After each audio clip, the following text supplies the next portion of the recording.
The Electoral College has received a lot of negative attention in recent years. Out of the last 4 elections, twice has the candidate with the second most votes ended up winning the presidency.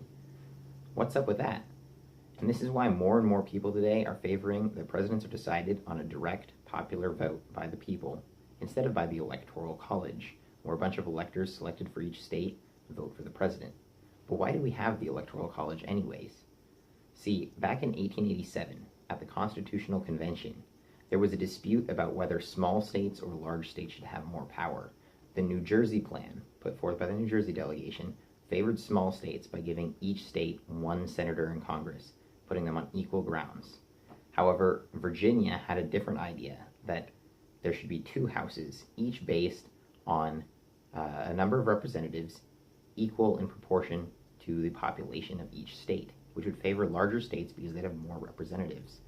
Now, there was a big disagreement, but eventually a compromise was reached whereby every state would have 2 senators in 1 house, putting them on equal grounds, but there would be a House of Representatives with equal representation based on population.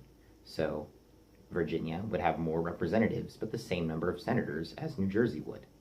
Now, the founders decided that this was such a great model that they decided to keep it for electing the president as well, and that each state would get electors equal to its representatives plus its senators. So every state would get at least 2 electors for their senators, and then a number of representatives, or a number of additional electors equal to their representatives.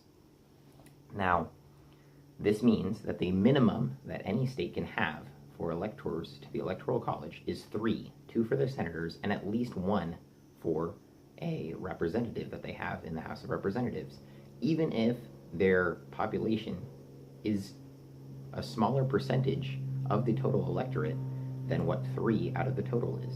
Now, there's only 538 electors in the Electoral College, 100 for each of the senators in the U.S. Senate, at 435, which is where the House of Representatives is capped, and an additional 3 for Washington, D.C.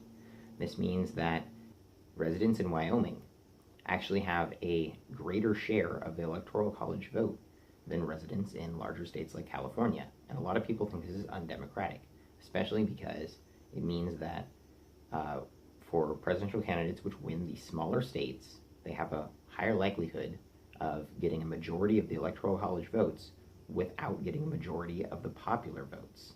Another factor is that you only need to get a majority of most states' votes to win all of that state's Electoral College members. Some states do it by district and have things a bit differently, but most states, all of the state's electors go to the candidate who gets the highest vote in that state. So even if you only have 50% of California's population voting for you, you still get all 100% of California's electors, which allows candidates even better chance of winning more of the Electoral College votes while only having less than the 50% of the popular vote. So, if that's the case, why don't we just switch to a direct popular election?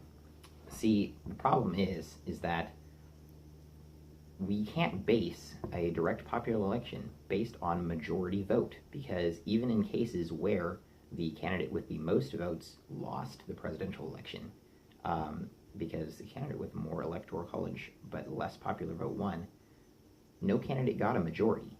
In the recent 2016 election, Hillary Clinton got more popular votes than Donald Trump and still lost, but she didn't get a majority. She only got 48% of the vote, and Donald Trump got 47%. So, if we can't base it on majority, well, why don't we just say whoever got the most votes wins? That's what's called a plurality, and that means that if you have multiple parties running, whichever party gets the most vote will have their candidate win, even if they only got, say, 25% of the total vote. Now imagine you have 5 parties running, and the party that has the highest votes only got 25% of the total population's vote. They would still win because they had a plurality. They had the highest number of votes, more than any of the other parties. But is that democratic? Is that fair that the president should be someone who only got 25% of the popular vote? Even Donald Trump, though he got second most, got at least 47% of the popular vote, which has more of a claim to legitimacy than 25% of the vote.